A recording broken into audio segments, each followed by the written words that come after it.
So in this video, I want to talk a bit about sustainable development policy and what I believe is the fundamental missing dimension as to why we are not making fast enough progress towards the goals established by the United Nations, commonly known as the SDGs or the 17 Sustainable Development Goals.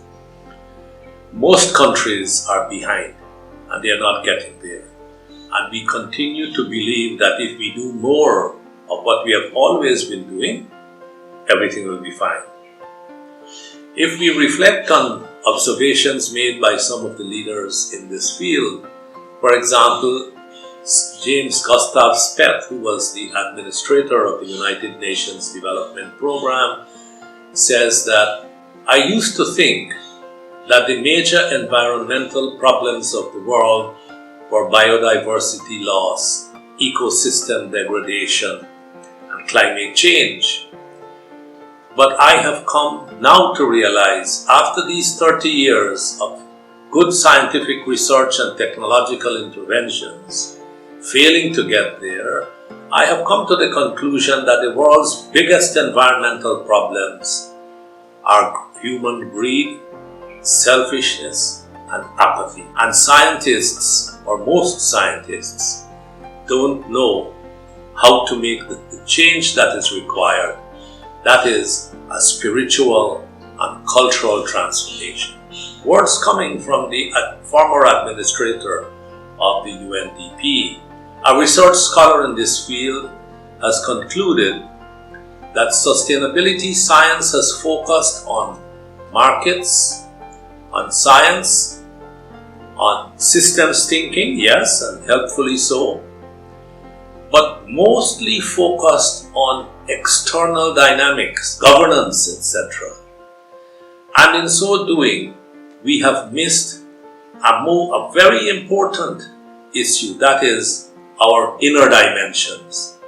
Without that, we are not likely to make the kind of progress we need to make.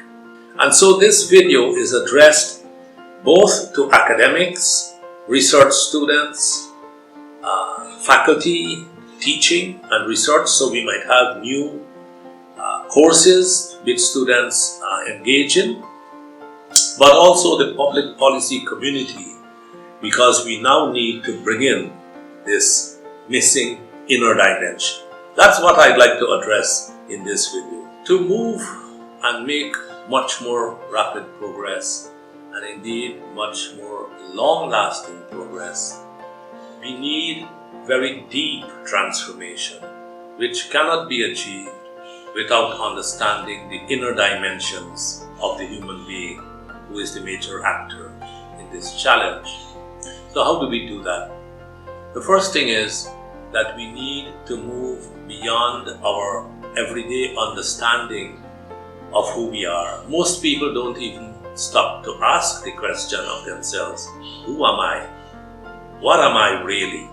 So we go on thinking, we are our bodies, we are our thoughts, we are our minds, or we don't even think about it at all, and we carry on looking at what each other is doing in the society and trying to behave like them as well.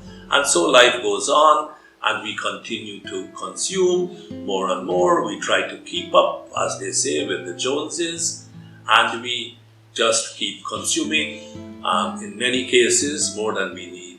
We know that 20% of the world's population consume 80% of the world's resources and deliver 80% of the world's waste, including waste in the oceans, waste on land, and waste in the atmosphere, leading to carbon dioxide buildup and climate change, and so on. So we don't even stop to ask the question and reflect on who we are. So we walk around with this imaginary ego belief. We believe that we are something that we have been conditioned to be by our parents, our teachers, who themselves did not know better, and the biological urges that were developed in the jungle, so to speak, while we were evolving, are still what defines us as we are. So now I would suggest that we need to begin to reflect on who we truly are, understand the nature of our ego, and then begin to understand how you transcend that, how you live with the ego, but know that it is a fiction, an imaginary notion, and stop letting it lead our lives. How do we do that? Now, in order to understand who we truly are, which is well established by the masters of this yogic science, we have learned that it is much easier to know who we are not rather than who we are. And that is why the masters, the yogis in the field, will use the phrase, the Sanskrit phrase, neti, neti, not this, not that. Because when they begin to look at who they truly are, first of all, it's the confusion with the body, right? So look at your own body and you recognize very quickly, you are saying my body. You know you are not your body. The body is changing all the time. It is not the same body that you had 10 years ago that you have now. So it becomes quite quickly self-evident that you are not your body. If you are not your body, the next close one might be your thoughts. Now the thoughts are coming in and out. Many of your thoughts are not even yours. They just come in and out because your mind is like a scanner, like an antenna, like a radar. It picks up all these thoughts based on your own experiences, on what you see, what you hear, what you imagine, and so on. So thoughts keep coming and going. You can stop and give attention to a thought or not. And when you give attention to the thoughts that really are creative and useful to you, you have a better life than when you give attention to thoughts which depress you and which you don't need anyway. You know, the metaphor that is sometimes used is the thoughts are like clouds in the sky. They keep sailing on. It's only when you give them attention that they matter to you, otherwise they will be gone. And so you are clearly not your thoughts as well.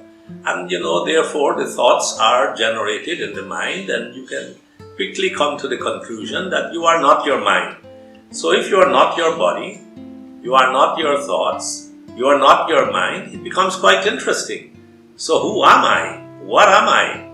And so you go on, you can test everything that you think you are, and you will soon be able to say and leave it aside that this is not what I am. So what am I?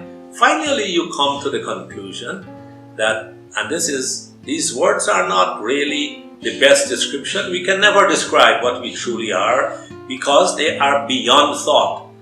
What you truly are is beyond words, and therefore it is not possible to accurately say who you are or what you are.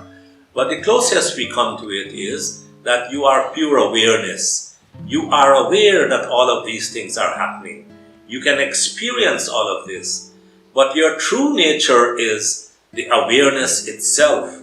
It is the consciousness itself that you truly are. And the rest are experiences that take place within that consciousness or experience.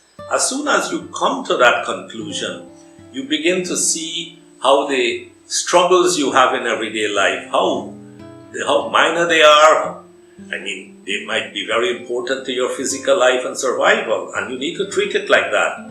But ultimately, you can see it happening. You are then a witness of what is happening, and you don't go on blindly consuming and living a life that you have not even stopped to consider.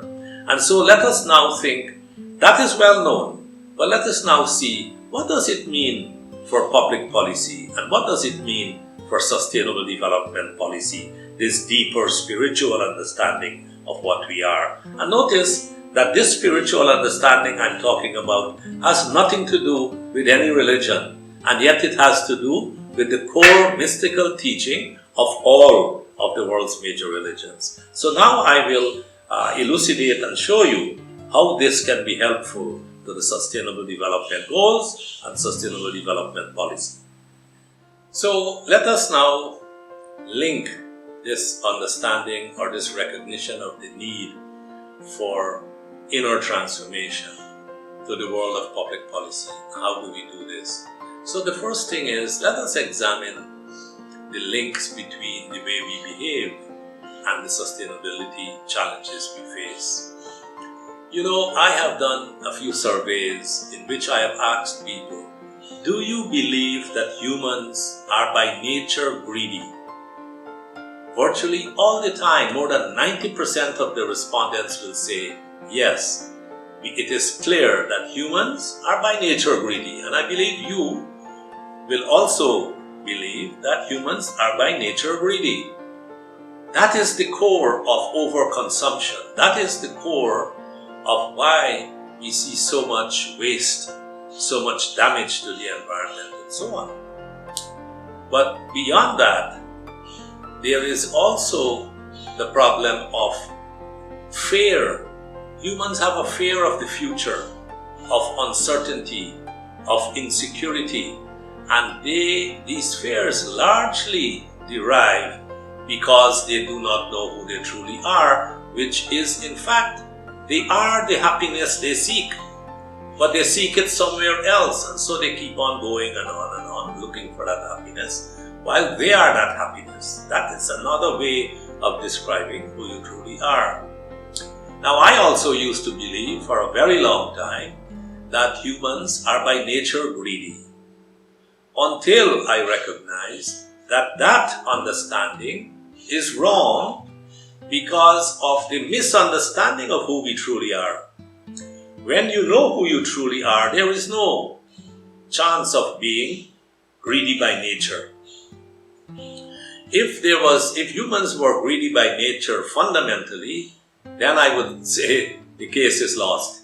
It would probably be extremely difficult to find solutions to sustainability. But this deeper understanding gives us now a new light in which we can begin to make public policy.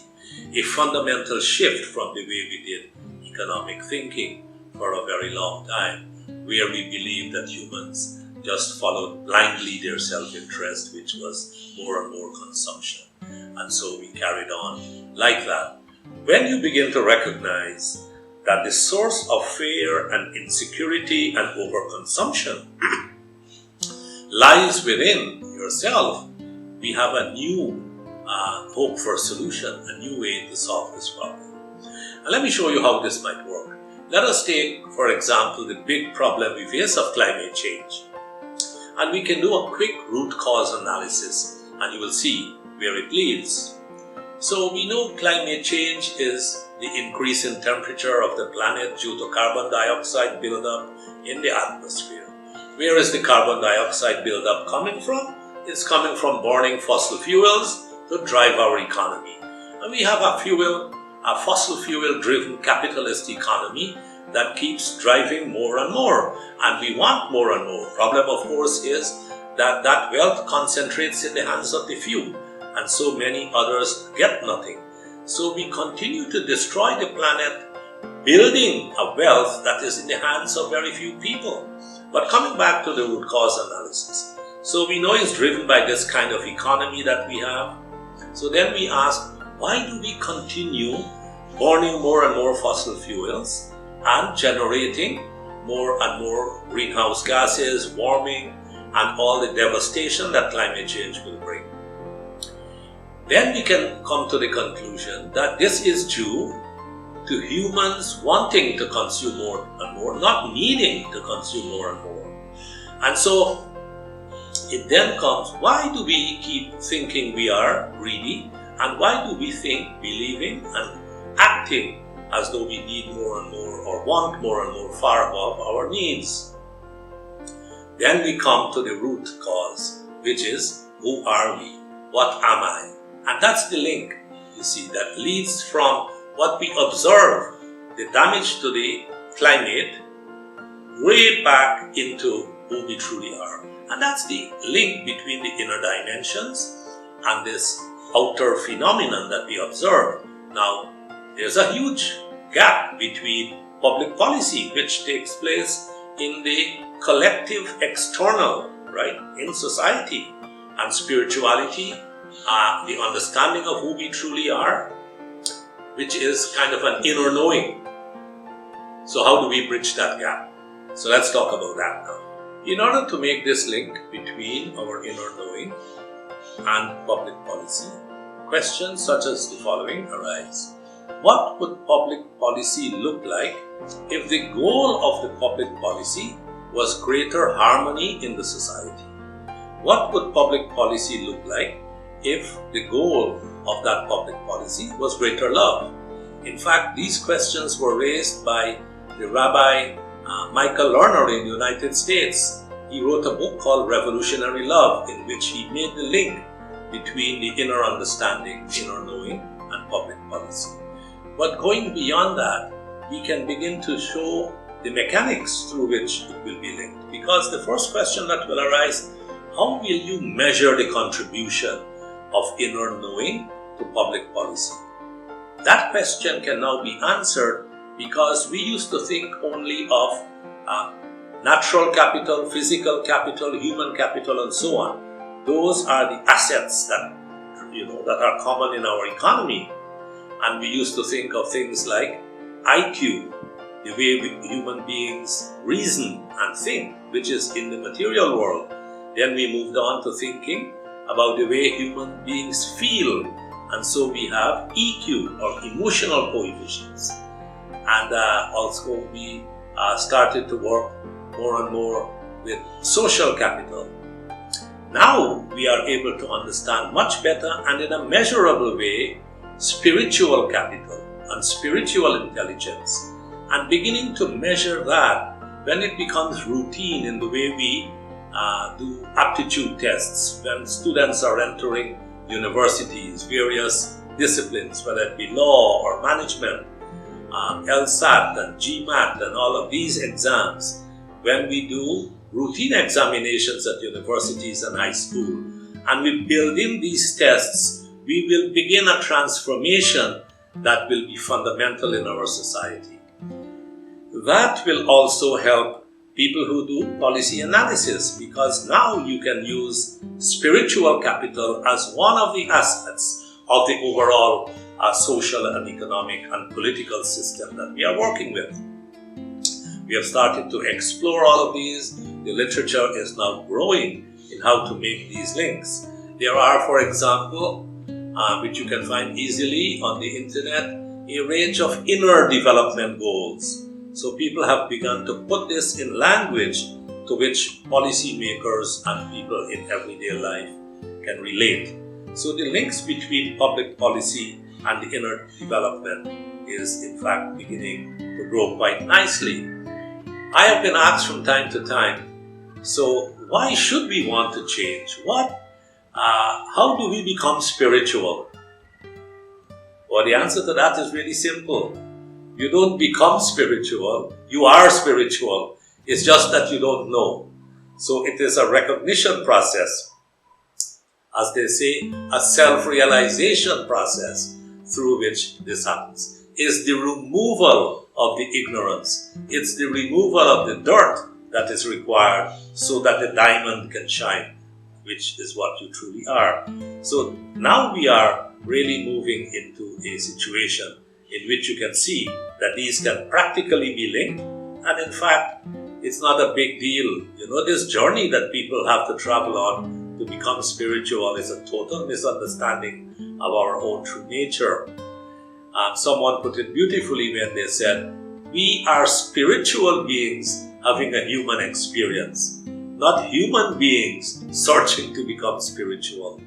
So that should be quite easily understood, and then we can from there begin to move into the deep public policy analysis, which is what we do, like in our school, the Jindal School of Government and Public Policy, at the center which I also run there, the Center for Complexity Economics, Applied Spirituality and Public Policy, where this research is ongoing and where we are having lots of collaborations, and would love to invite you to join us as well in collaborating in developing this new field. As I mentioned in the video on the evolution of an unplanned life, I had this transformative event in my life which I think is worth mentioning again, and that was the meeting with Baba Virsa Singh Ji, in which my work sort of transformed completely from being an environmental scientist into starting to work on poverty with really rapid escalation in the way I worked. I started out without knowing anything about poverty, became a program director very quickly, working on poverty and empowerment to the United Nations, where I became senior and then principal advisor on poverty and sustainable livelihoods, with lots of research around the world and policy work in about 50 countries or so. Reflecting on that and where am I now, I recall that we had discussions with Babaji around the role of the saint and the role of the scientist. He reassured me at that time that the scientist and the sage are both seeking the truth. They are only using different paths, and so there will be no difference and there will be strong convergence at some point between truths revealed by the scientist and the sage. It is remarkable that I'm seeing that happen right now in my own life. Babaji also did not teach any method of meditation or a particular contemplative practice.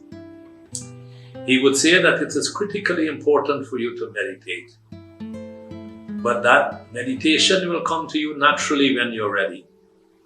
You can read books and so on, which I did for many years before I met him. But he made clear that there was a distinction between meditation and prayer. In meditation, your mind becomes quiet. It's not actively asking some external power called God or whatever else for something. It is merely recognizing who you truly are. He did not use those words. In fact, whatever he taught was taught through Punjabi, his native language, and translated for me. All of that I can see now bear flourishing in my own life and in the work I do. And so I recognize his transformative impact and influence on my life as I make these short videos to share with you how this thinking on applied spirituality and public policy has evolved. Thank you.